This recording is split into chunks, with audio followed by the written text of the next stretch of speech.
I'm Ryan, this is my husband Kaue, and we own the Keighley Cougars rugby team.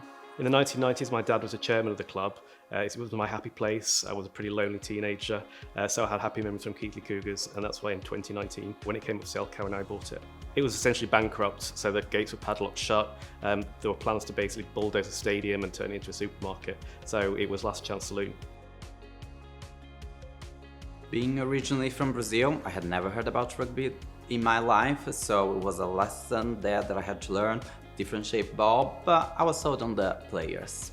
No, it wasn't a business decision. It actually cost us a fortune, but it's a passion. It's in sport, your heart rules, your head doesn't. You spend money that you would never spend normally in business, but it's something that is just rewarding beyond something that you would never experience in a normal business. So it's just absolute pure passion. I was actually in the closet when my dad had the club in the 1990s. So I struggled at school, I didn't have any friends. People would call me faggot under their breath when I walked past them. So going to the club and my dad was kind of the boss, I felt quite proud. It was a place I felt happy. I'd go back to school and I'd have a really miserable time. So looking back at my teenage years, it's the only happy memories I have. We held our first Pride game within 6 months of taking over. People didn't really know us at that point. They knew that two gays had taken over and they're a bit like, oh, what's going on with this club? And then suddenly we hoist the rainbow flag and we have drag queens performing on the pitch. We make the players put on a rainbow kit. It was just a really, really fun day. And we had great big burly men who, probably never left Keighley coming up to me saying, oh, bloody hell, I wasn't right sure about these drag queens, but they're good fun, aren't they?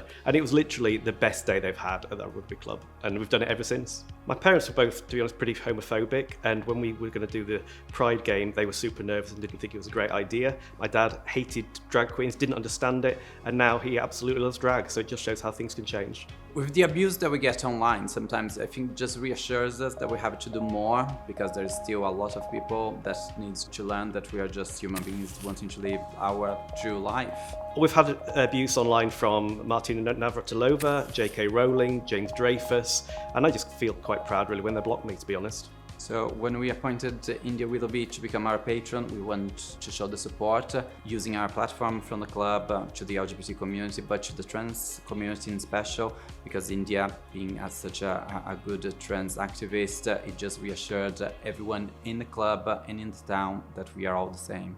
We recently visited Kyiv to take some rugby kit that we made for the Ukraine Rugby League. It was a truly inspiring experience. For me, the most amazing thing was we talked with the army officers about LGBTQ plus rights, and they were so supportive of us and our community. And that is just because they're fighting every day for their rights and for their life, that their attitude is just so engaging. So all our kit and off-field kit and merchandise in the club shop has the progress flag on the arm and on the shorts as well. So it's really proud to see the players, they're all straight, all our players are straight, wearing that progress flag as part of their uniform, and also the fans when they're buying the merchandise and wearing the replica tops, they're all got the progress flag on it. That branding and identity is seeping out there in the town, and I'm just thinking of kids like me when I was a teenager in Keighley, just seeing that and feeling, yeah, they can actually be gay and they can be their true selves.